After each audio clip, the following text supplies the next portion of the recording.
प्रस्तुत पद में विद्यापति जी उस समय का वर्णन कर रहे हैं जब श्री राधा जो है अपनी शैशवावस्था से यौवनावस्था की ओर अग्रसर हो रही।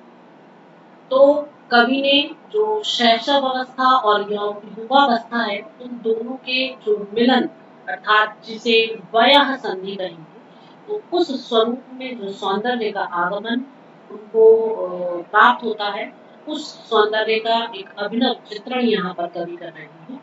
वह कहते हैं कि सैसव जौवन दुहि मिली गेल, श्रवणक पथ दुगु लोचन ले, वचनक चातुरी लहु लहु हास, धरणीय चांद कएल परवस, मुकुर लई अब करई सिंगार, सखी पूछई कई के सुरत विहार, निर्जन उरज हिरय कतबेली, हसई से अपन पयुधर ही, पहली बदरी सम पुन नवरंग, दिनि दिनि अनंग रूरल अंग, माधव पेखल अपूर्व बाला, सैसव जौवन दुह एक मेल, विद्यापति कहा तुहु अगे आनी, दुह एक जोग इह के कह सय।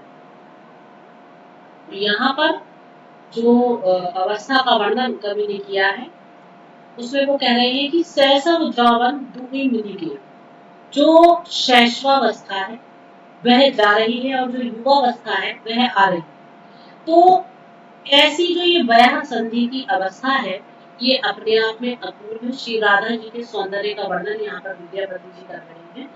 तो वयः संधि की जो ये अवस्था है ये ऐसी है जिसमें कि जो उनकी शिशु अवस्था है, जो बचपन की चंचलताएं हैं, वो धीरे धीरे गंभीरताओं में परिवर्तित होती हुई दिखाई दे रही है।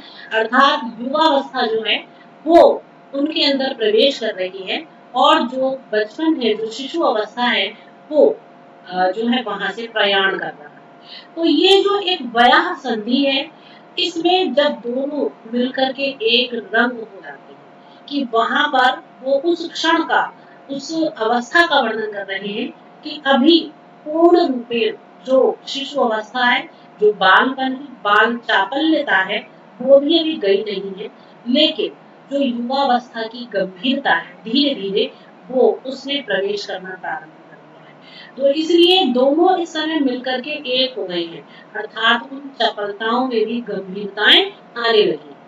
तो और दूसरी तरफ जो है श्रवणक पथ दुह लोचन में, और उसका क्या स्वरूप दिखाई दे रहा है कि श्रवणक पद, श्रवण यानी कि कानों तक का जो रास्ता है दुह लोचन, तो जो दोनों लोचन है अर्थात उनके जो दोनों सुंदर कमल नेत्र हैं, उन नेत्रों ने कानों की राह यानी कि उनके श्रवण की राह पकड़ ली है।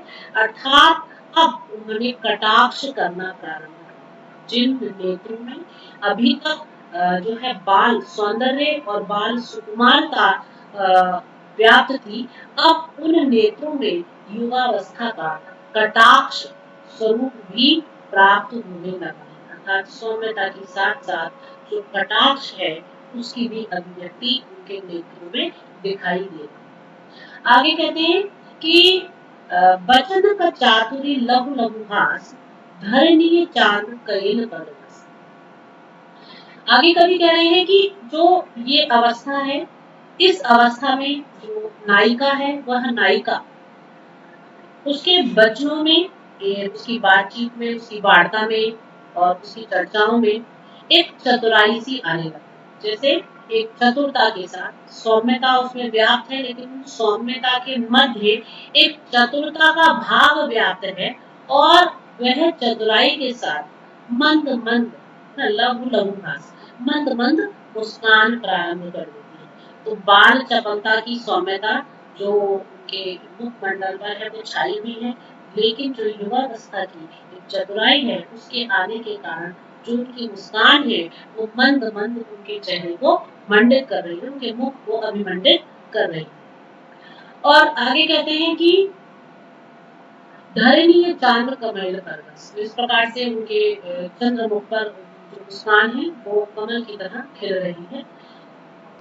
तो इस प्रकार कवि उसको और अधिक स्पष्ट करते हुए कह रहे हैं कि जो शैशवावस्था की एक मतलब कि चंचलताएं हैं, चपलताएं हैं, उच्छृंखलताएं हैं, है ना, तो वो अब धीरे धीरे गंभीरता में परिणत हो रही हैं और उनके गंभीरता में परिवर्तित होने के कारण जो अपूर्व सुंदरी श्री राधा है, उनकी मंद जो मुस्कान है, जब वो उनके मुख पर मंडित होती है और अपनी आभा बिखेरती है, तो ऐसा प्रतीत होता है कि मानो चांद जो चंद्रमा है वो धरनी इस पृथ्वी पर आकर कहेल परवास वो प्रकाश को अपने चारों ओर फैला रहा है।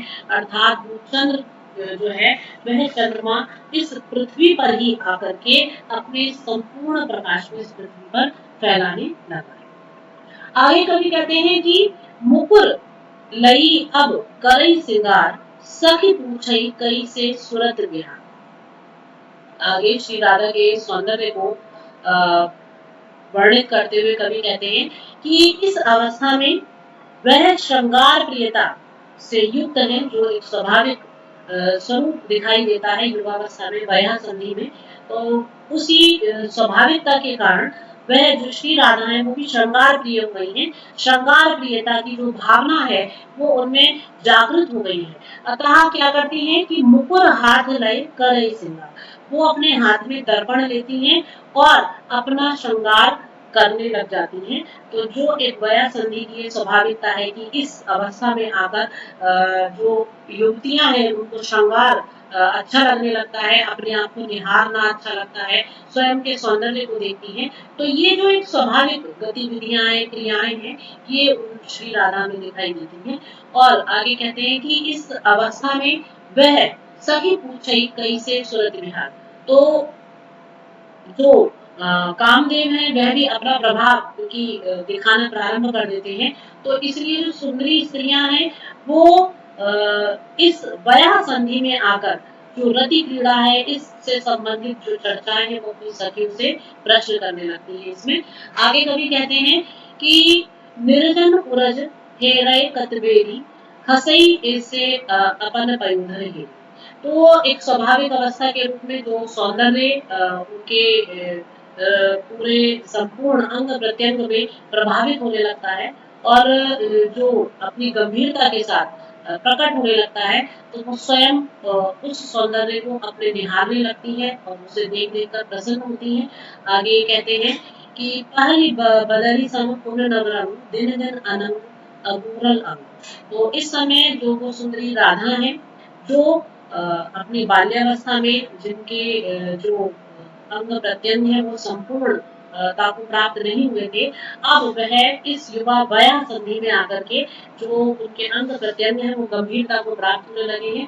तो इसलिए जो सौंदर्य है वो उनके संपूर्ण नक्श सौंदर्य को मंडित कर रहा है। तो उसे देखकर वह अपने आप में मानो अपने आप पर रीझती हैं, अपने आप पर प्रसन्न होती हैं।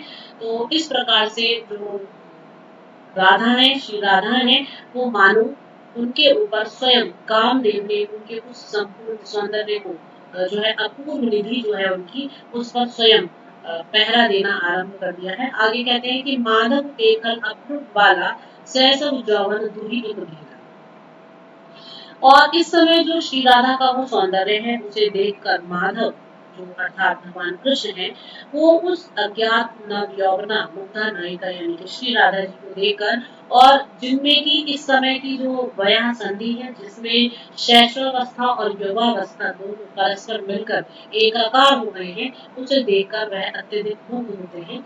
और कवि विद्यापति अंत में कहते हैं कि विद्यापति कह तू अगे आनी तू एक जो पी के कह सयानी। अर्थात विद्यापति कहते हैं कि राधा और माधव अर्थात श्री राधा और भगवान कृष्ण की जो जोड़ी है उसे देखकर और उनको एक दूसरे के योग्य बताते हुए जो निर्द्वंद रूप से जो वो मतलब दोनों एक दूसरे के योग्य हैं, एक दूसरे के सौंदर्य पाल के योग्य हैं, तो इस चीज की वह स्वयं उद्घोष करते हैं और इस संबंध में वो कहते हैं कि चतुर समाज है वह भी इसके प्रति अपने आप में मत युक्त होगा, उनका जो स्वयं का मत उनके मत का समाधान। तो इस प्रकार से यहाँ पर श्री राधा की वैहा संधि के आने पर जो उनका अपूर्व सौंदर्य है उसका चित्रण प्रस्तुत करने कवि के द्वारा किया गया।